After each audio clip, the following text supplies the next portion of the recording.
안녕하세요. 전주시 찾아가는 금융학교 저는 강사 박미진입니다. 이번 차시 주제는 신용이 재산입니다. 본격적으로 이야기 나누기 전에 가벼운 이야기를 먼저 한번 나눠볼까 합니다. 혹시 학교에서요, 친구에게 책을 빌려본 적이 있을까요? 선생님, 도서관도 되나요? 네, 도서관도 좋습니다. 그럼 도서관이나 친구들은 어떻게 선뜻 나에게 책을 빌려줬을까요?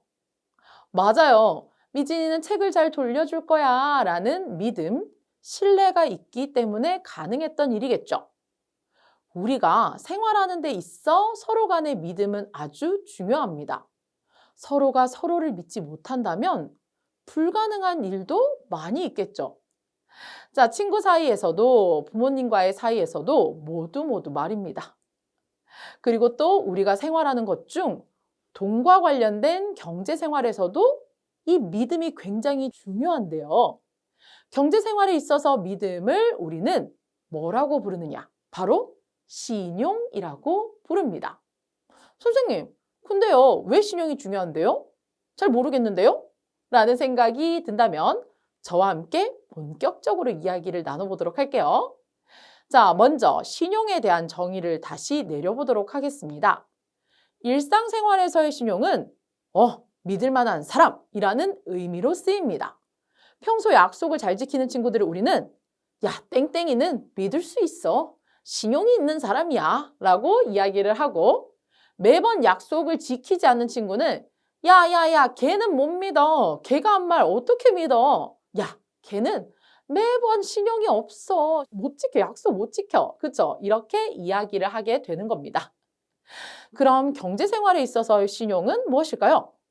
맞아요. 바로 돈을 갚을 수 있는 능력을 말합니다. 친구에게 돈을 빌려줬는데 제때 잘 갚으면 다음번 돈을 또 빌려달라고 해도 맞아. 저 친구는 돈 갚을 수 있어. 능력이 있어. 신용이 있지. 라고 이야기를 하며 다시 빌려줄 수 있잖아요. 돈을 잘 갚은 경험을 통해서 또 돈을 빌려줘도 되겠다. 이러한 능력을 우리는 뭐라고 부른다? 신용이라고 부른다. 사실 우리는 신용을 많이 사용하지 않는 것 같은데요. 어른들이 많이 쓰는 거 아닙니까? 하는 친구들이 있을 것 같아서요. 이 부분도 한번 준비해 봤습니다. 우리 어린이들도 신용을 사용할까요? 그럼요. 맨 처음에 이야기했던 도서관에서 도서 대여를 하는 것도 일상생활에서의 신용을 사용한 부분이고 우리 친구들이 휴대전화 사용하는 것은 경제생활에서의 신용을 사용하는 부분입니다. 핸드폰 사용이 신용이라고요? 그것도 경제생활이요? 그럼요. 대부분은 휴대전화를 먼저 사용하고 사용한 만큼의 요금을 그 후에 지불하잖아요. 내가 믿을 수 없는 사람이라면 전화나 데이터를 먼저 사용하고 돈을 내는 것이 불가능하겠지만 나 믿을 수 있는 사람이야 라고 생각을 하니까 통신회사에서 야, 너 먼저 쓰고 나중에 쓴 만큼 돈 내 라고 이야기를 하는 거니까요. 신용을 사용한 것 맞겠죠. 휴대전화 요금처럼요. 우리 집에서 사용하는 가스, 수도, 인터넷 요금 등 먼저 서비스를 사용하고 나중에 돈을 내는 부분은 모두 신용을 이용하는 부분이다 라고 생각하면 되겠습니다. 왜? 약속한 날짜에 맞춰 돈을 내야 하니까요. 이런 공과금 외에도 신용을 이용해서 거래를 하면 좋은 점들이 있습니다. 냉장고처럼 비싼 물건을 살 때 한 번에 돈을 내기가 부담스럽잖아요. 200만 원, 300만 원씩 하는데, 그쵸?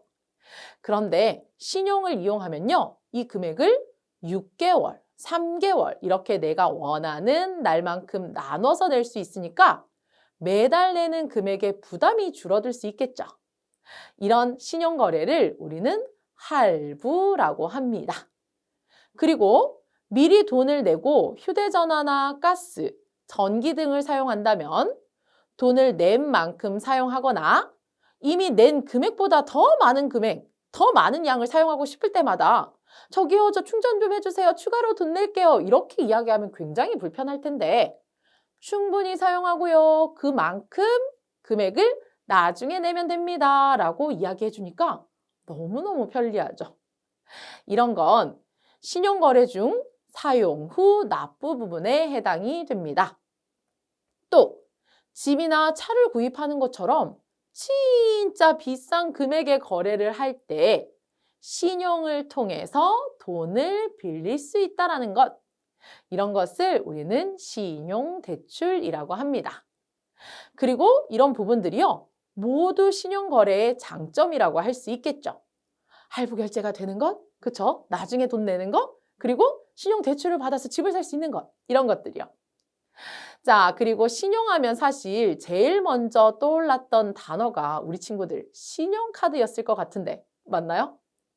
맞아요. 우리 친구들도 익숙하게 들어보고 우리 부모님이, 우리 어른들이 사용하는 것을 많이 보기도 했습니다. 하지만 이렇게 많이 들어보고 많이 본 신용카드에 대해서 정확하게 어떤 방법으로 결제가 이루어지는 것인지 모르는 친구들이 있는 것 같아서 설명 한번 하도록 하겠습니다. 신용카드는요, 나의 신용에 따라서 사용할 수 있는 금액이 정해집니다. 신용이 있는 사람, 돈을 잘 갚을 수 있는 사람은 더 많은 금액을 사용할 수 있게 되는 거겠죠. 정해진 금액 한도 내에서 신용카드를 사용하면 신용카드를 이용해 물건값을 결제하고 당장 내 돈이 빠져나가지 않아요. 먼저 이 부분을 신용카드 회사에서 대신 지불해 줍니다. 그리고 나는 정해진 날짜에 맞춰 한꺼번에 그 대금을 갚으면 된다는 거죠. 자, 그림으로 다시 한번 정리를 해보자면 이렇게 신용카드 회사, 카드 회원, 가맹점이 있고요. 회원이 카드를 통해서 상품이나 서비스를 구매하면 신용카드 회사에서 가맹점에게 대금을 결제해주고 이후에 회원에게 대금을 청구하게 되는 거죠. 너 한 달 동안 여기에서 얼마만큼 돈 썼어. 그러니까 이 날에 갚아라고 이야기를 하는 겁니다. 우리 친구들 어떻게 쉽게 이해가 좀 되나요? 자, 그럼 신용카드를 사용하면 좋은 점이 있나요? 네, 있겠죠. 당장 현금이 없어도요, 상품이나 서비스를 구입할 수 있습니다. 그리고 또 외국에 나가서도 현금, 달러를 받고 나갔는데 달러가 부족해. 그러면 쉽게 카드를 통해서 결제를 할 수도 있겠죠.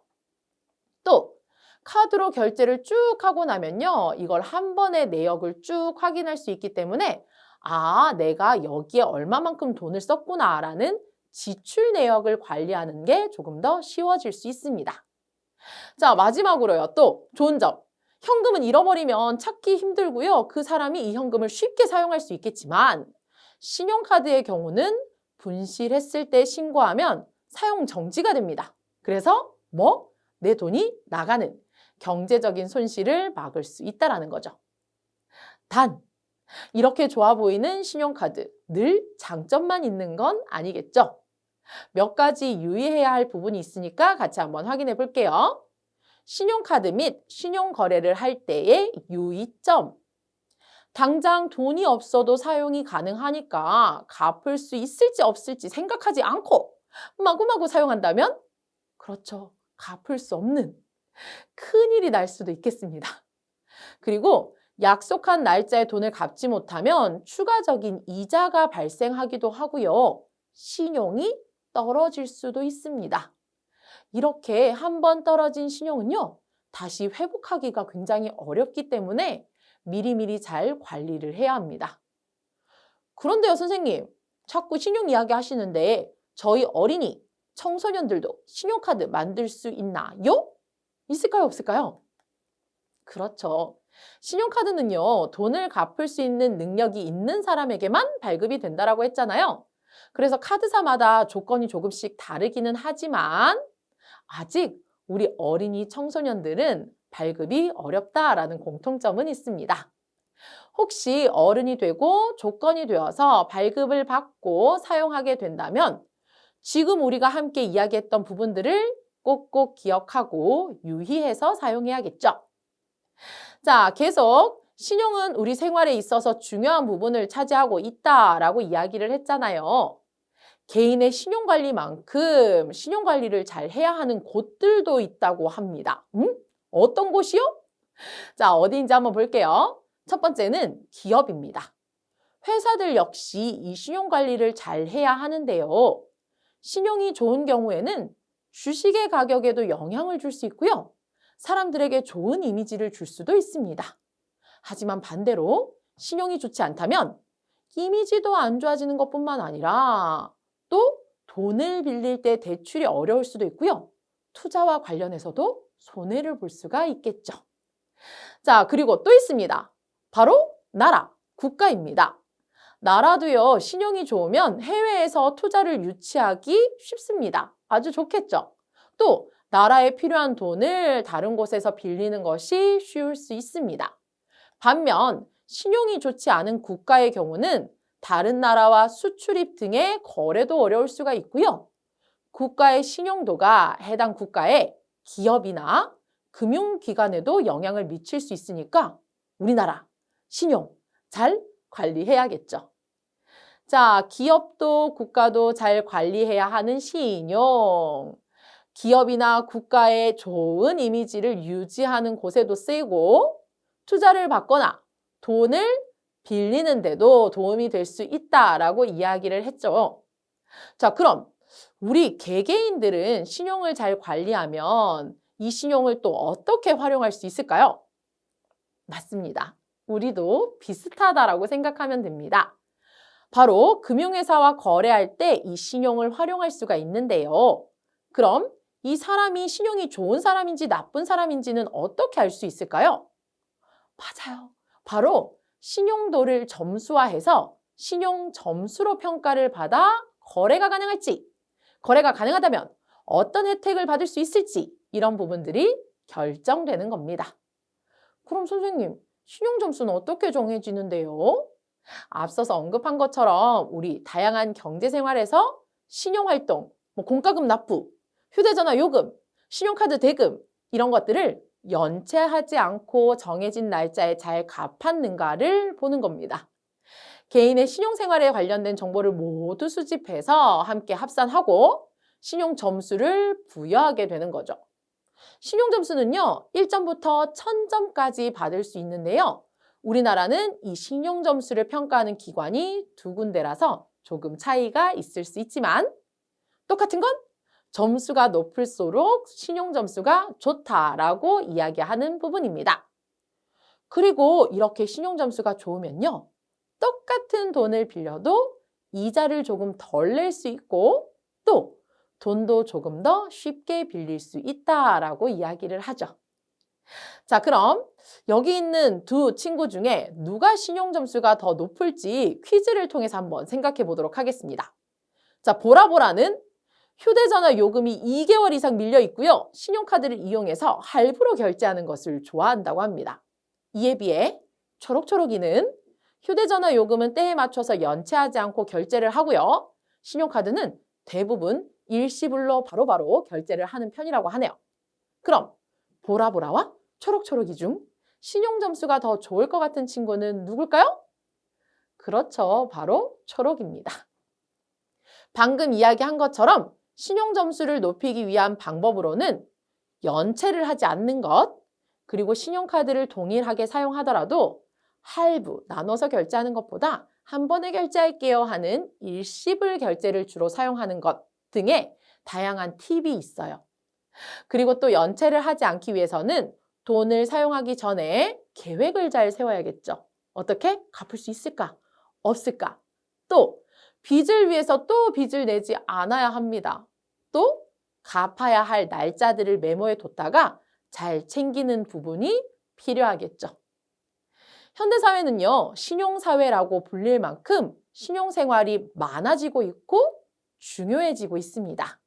그리고 이 신용은요, 어른이 된다고 해서 한 번에 생기는 것이 아니라 어릴 때부터 작은 약속이라도 잘 지키고 잘 지키기 위해 노력해서 좋은 습관을 만들어 둬야지만 어른이 되었을 때도 신용을 잘 관리할 수 있습니다. 이 부분을 우리 친구들 꼭꼭 기억하고 이번 차시 마무리하도록 할게요. 우리 친구들 감사합니다.